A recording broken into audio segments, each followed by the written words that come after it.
Hello everyone welcome back to my channel. आज आम पढ़ा सर्कल बा वृत्त विषय आज आम पढ़ा। यही भिडटी कई जड़े रिक्वेस्ट करते कि वृत्तर इंट्रोडक्शन पार्टा बुझेवाई।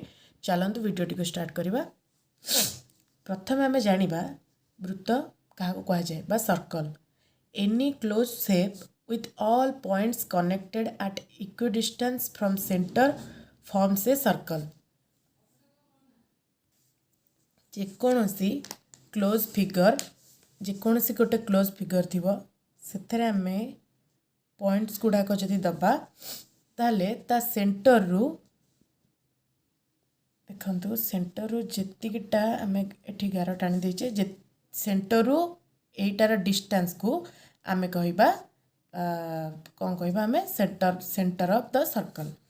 तापर आम जानिबा any point which is an equidistance from anywhere from its boundary is known as the center of the circle। एटा आर रिवर्स माने any point which is at equidistance from anywhere जेकोसी पॉइंट थिबो हाँ एटा जेकोसी आमर गोटे मिड पॉइंट रु एगुड़ाक equidistance हेतिबो ताको आमे कहबा is known as centre of the circle. फास्टा हूँ आमर जेकोसी गोटे क्लोज फिगर थिबो सेतरे ऑल पॉइंट समान हेतिबो सब पॉइंट समान हेतिबो सेंटर रु सेटा को आमे कहबा सेंटर ऑफ सेंटर फ्रॉम से सर्कल। देन एटा तार रिवर्सटा any point which is at equidistance from anywhere from its boundary is known as the centre of the circle. एटा आमे कहबा centre of the circle mid point to जेकोसी mid point to equidistance होइकी forms होइथिबो ताको आमे कहबा centre of the circle माने एटा होछि हमर सेंटर। तापर आमे जानिबा radius of the circle. Radius of the circle माने कोन the distance between the centre of the circle and any point on its edge is called the radius. माने distance of the centre एटा हमर धर centre हैला centre रु distance between the centre of the circle एटा धर आम centre हैला and any point of is edges रो एनी पॉइंट जेकोसी पॉइंट आम ए पॉइंटा नहीं परिबा ए पॉइंटा नहीं परिबा किंबा ए पॉइंटा नहीं परिबा एटू एतिक डिस्टेंस टाकू एटू एतिक डिस्टेंस टाकू आम कहू रेडियस बा आर आर डिनोट करू। तापर आमर जानिबा chord of the circle the line segment within the circle joining any two points of the circle is called as cord.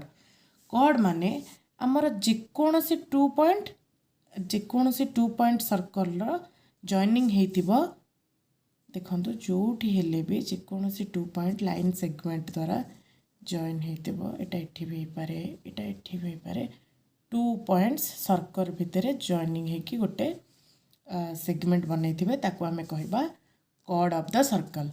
तापर आमे जानिबा डायमीटर ऑफ द सर्कल।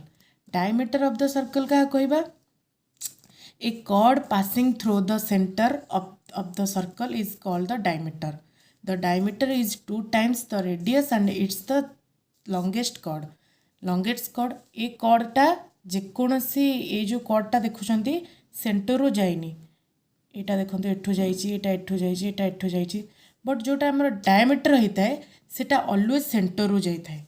डायमीटरटा हमर लॉन्गेस्ट कॉर्ड एटा जदि हमर सेंटर हैला रेडियस रो डायमीटर होची रेडियस रो double एटा होची होलटा को हम रेडियस कहबे जो डायमीटर कहबा। A chord passing through the centre of the circle total centre रु एटा जाइची एटा को हमें कहबा डायमीटर। एटा 2 times हेइथाय रेडियस रो दिगुणा हेइथाय रेडियस रो आ एटा होची लॉन्गेस्ट कॉर्ड एटा सबुटु बड़ कॉर्ड एटा एठू जाई परिबो किबा एठू जाई परिबो सेंटर रु जिबा दरकार टोटल लॉन्गेस्ट कॉर्ड। तापर हमें पढ़िबा segment of the circle. A circular segment is a region of a circle which is cut off from the rest of the circle by a segment or a chord।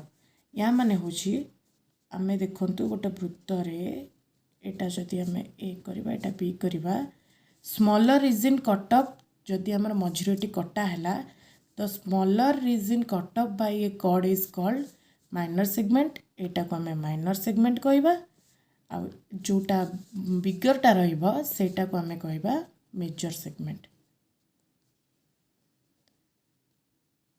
Segment कहवा circular segment भितरु गोटे reason भितरु आम जदि दुईटा piece करवा जोटा छोट part थी आम ताको कहवा माइनर सेगमेंट आउ जोटा बड़ पार्ट थी से बिगर पार्ट थी सेटा को आम कहवा मेजर सेगमेंट। तापर आम पढ़ा आर्क ऑफ द सर्कल आमर आर्क ऑफ द सर्कल होची the portion of a circle between 2 points is and called arc of the circle. जेकोसी दीटा पॉइंट रु आमर जदि देखंतु जेकोसी दीटा पॉइंट रु जदि गोटे आमर एनी 2 पॉइंट्स ए पोर्शन एटा को आम कहवा आर्क ए गोटे को आम कहवा आर्क। जेकोसी पार्ट रु सर्कल रो जदि दीटा पॉइंट्स रे गोटे पोर्शन करवा ताको आम कहवा आर्क। आमर among the 2 pieces made by an arc the longer one is called a major arc. ए टोटालटा आमर गोटे आर्क देखो